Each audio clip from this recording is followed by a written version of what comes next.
Nephilim. Not sure if everyone has heard this word.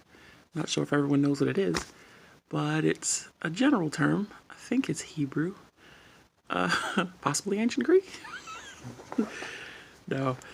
But it's used in the Bible to describe offspring of the sons of God and the daughters of men, which is possibly also the daughters of God and the sons of men. It never, I guess they would probably keep their kids if that was the case, one way versus the other. So one bunch got stuck with us, and the other bunch hung out with them. So there's probably a lot of godly children who can,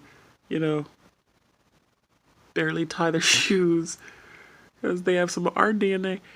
Now, if remnants were left behind, because supposedly all of the Nephilim were removed and went to the God side when they took off, according to, most of mythology, history, and Lord of the Rings. They crossed the veil. They, went to the Absu. They took a hike, basically, and took their remnants with them. But if a few pieces here or there, sprinkle of this, dash of that, were left behind, eventually, if you have a very wide enough gene pool, they will, settle like sediment and sand and come back together. And that's maybe how you get so many amazing people out there. I don't know. This is all just random ranting. But it was a thought that was on my mind. So I decided to say it.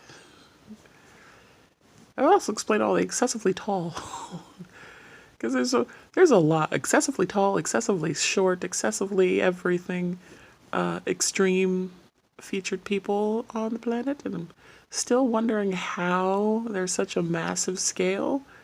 Between giant eyes, tiny eyes, big nose, little nose, pointy, big cheeks, little cheeks, forehead, widow's peak, or other, just general, even hair color. There's been some spectacular hair colors. We have bleach for that now, so hair dye, L'Oreal. It makes me wonder what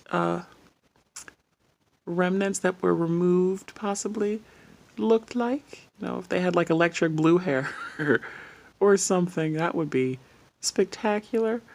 What if one day suddenly that starts popping up? You get a kid with electric blue hair or purple, metallic hued, something or other.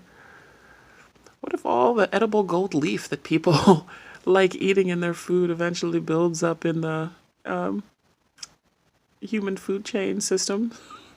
Eventually builds up enough to start showing up in offspring. That would be pretty pretty amazing.